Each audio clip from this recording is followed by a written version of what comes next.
I'm delighted to have as my guest today Karen Keltner, who will be conducting Saint-Saens, Samson and Delilah. Karen, welcome. Thank you, Nick. Good to have you be here. Yeah. Let's just get into it. Talk about Samson as an example of French grand opera. Well, sorry. Which is all right. It's a late example of French grand opera. It's not one of those 5-act Meyerbeer things that yes, goes I was for, just going to say. It's different, Right. but I think of it as French grand opera because I think to our audiences it's going to feel like French grand opera because it's grand. well, it still makes a big statement. A big statement. Thank goodness, in a way. It's not 5 acts long. Yeah, But really. it makes a huge statement. It has big everything. It has a huge chorus. It has a big orchestra. The voices that sing in Samson and Delilah are big voices. Right. I think the feel of it in its scope, even though it really is only 3 acts, it feels big. I don't mean long, I just mean big. Yeah, The grand. It subject really is matter grand. is big, and the story is epic, and it's out of the book of Judges, as we know, and it's a Bible story where almost anybody who knows anything about the Old Testament knows about the story of Samson and Delilah. So it's immediately accessible by storyline, and I think people think and expect something grand Right. for that story, and Well, they will get something grand. Absolutely. I mean, this production from San Francisco Opera, I Yes. believe, is Cecil B. DeMille. It is, It's- although it has is- been altered a little bit because of our director Leslie Koenig's ideas about it. It's not quite as fussy as some of the things were in the set before. It'll be a little bit cleaner, but it won't lose any size or Right. any of its epic Right. quality. It truly is. It has a grandeur to it and a spectacle to it.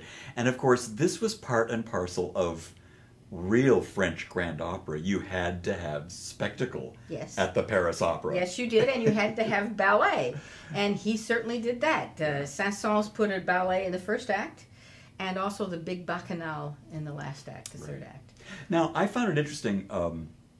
Ian and I were tracing the history of the performances of Samson and Delilah at the Met.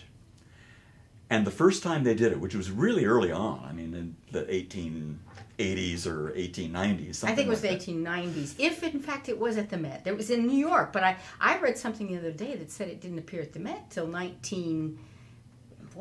05, 06? I don't know if that's true. But this is the interesting thing that we noticed is that at first it was staged, and then for a long, long period of time, It was like it was concert done version? as a concert version. Well, because it's so much like he started it as an oratorio. Well, but was the Bacchanal maybe a little too racy for Oh, I hate to think so, but maybe. for the board of trustees of the Metropolitan Opera? Well, I wonder. It wasn't too racy for New Orleans because I think that's Right. where it was first done in the States, as were many of the European operas. Yeah.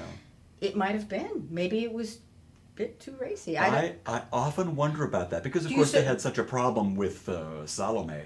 Yeah. And some other operas that I thought, well, this is interesting It's that they staged our it for such a Puritan background coming to Yeah. haunt us.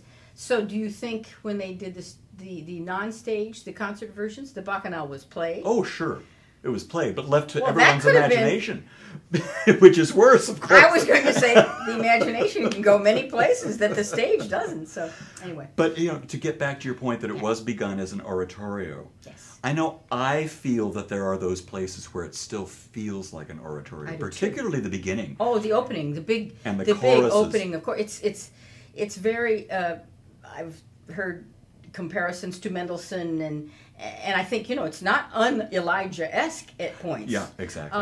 But certainly, and they're big choruses. I mean, they're sustained choruses, and big long lines of the phrases that the chorus sings. So, And not a lot of action demanded by the chorus when they're singing those either. So it's almost unoperatic. I like to think that the piece takes off as opera when Delilah walks on the stage. it does in its Things change a version. little I bit. think that as it sits in the score, but I think when you see what we're doing with it in this show, it'll take off sooner than you think it's going to take off great. as opera. And I won't say any more than that, but I think it's done very skillfully to actually compel the choruses saying of some of the text that they're saying.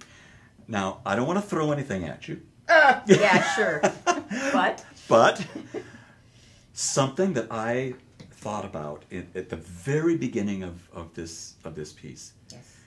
I can't think of any other opera in the standard repertoire, maybe there is, surely there is, that has a single note played by a single instrument for an entire bar. You mean the bassoon? A rest, and then a third, and a rest, and a triad, and a rest, and then it just slowly... You're not putting me on the spot. I can't think of one either. Unfolds. I really can't. Well, I felt that it was so unique. I tried to do a little research, but I haven't found anything about it. But given the fact that we're moving into the Hebrew chorus, is this the shofar? I never thought of that. Well, I just wondered. Why not? Why not? It could be...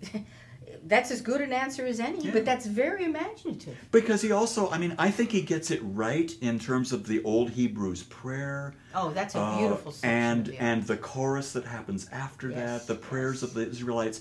There's a great sensitivity, I think, to things Hebrew, in that opera, and I just wonder if that's where he's coming from. If he literally wanted it, I suppose he could have used the shofar, but I think this is a very clever idea, Nick, and one that's not without possible foundation until we can call, Mr. Saint-Saens up. But why not? Yeah. That's always the single, I don't want to say forlorn, but compelling sound. Yeah. They're not being called to prayer, but they are indeed praying. Yeah. Their first utterance is Dieu. Exactly. Is God. Yeah. Why not? I found it so unique. No one else, to my mind, has done that at the beginning of an opera. It seems so unusual that it does. I can't help but think that there's something that he intended. I like that a lot. Thank you. And you're welcome. And of course, he spent a lot of time in North Africa, in Algiers. He loved to vacation. He was not a devout. he was, I believe, Christian. But I don't think he was horribly.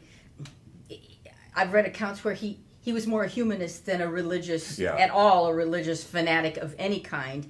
And I think so, therefore, he would be aware of and open to and very interested in, as we see from all he's put of things Jewish and Hebrew in this, that religion, even if he were not and was not of the flock, so to speak. Well, and then these little touches of exotic color. The little colors from the oboe or the flutes as punctuation, a bar and a half of something. Yeah. It's beautiful. And of course the Bacchanal is full of it. Yeah, and it really does put us there. It's one of those things that the Parisian audiences demanded was to be taken somewhere else. Exotic, yes. And Algiers at that time certainly would be. So. Are there any unusual instruments in the orchestra that wouldn't normally be in the French Grand Opera Orchestra? Ophicleide, if that's how you say it, but we don't use one. We use basically a bass tuba, but that's the sound of it, and that accompanies the Hebrew men as they sing. Oh. But you won't know it. It doesn't sound foreign to an orchestra, but I think he wanted an instrument with that sonority. Actually, our tubist plays it with that sonority to basically be there.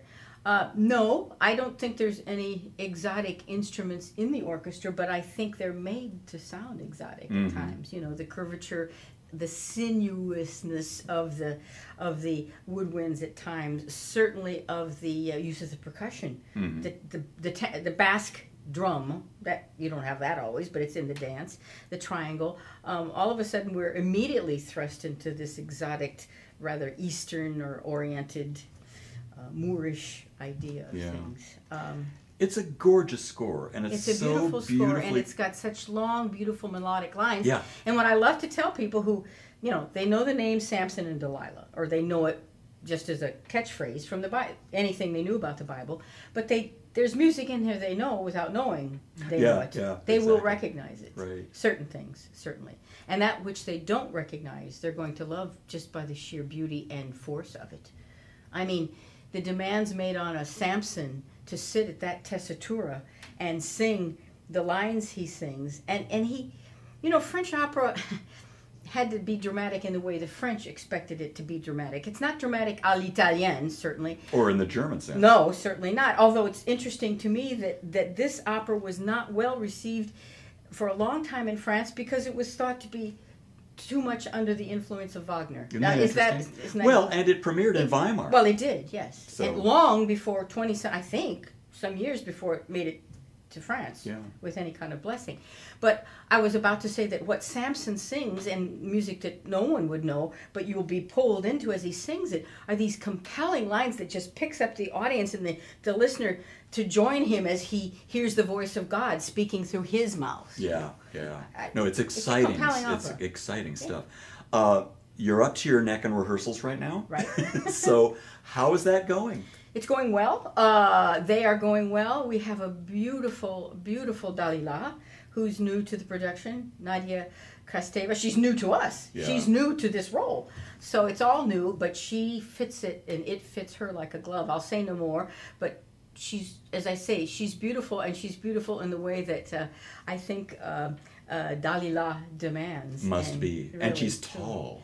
She's statuesque. Yeah, yeah. But very flexible, let's say, both vocally and physically. She is she has a wonderfully alive and excitable, I don't mean excitable in the wrong way, but ebullient spirit. Yeah, yeah. And uses it to its wonderful advantage. And then, of course, we have Cliff Oh, Forbes Clifton, coming back, who's Yes. an old friend of the company. And they hit it off after first few bars together. Wow. Right. Well, it's something to look forward to. I I'm do, sure. and I hope everyone will, because it is beautiful music, and I thank you for this, Nick. Karen, thank you so much for being with You're us. most Appreciate welcome. it.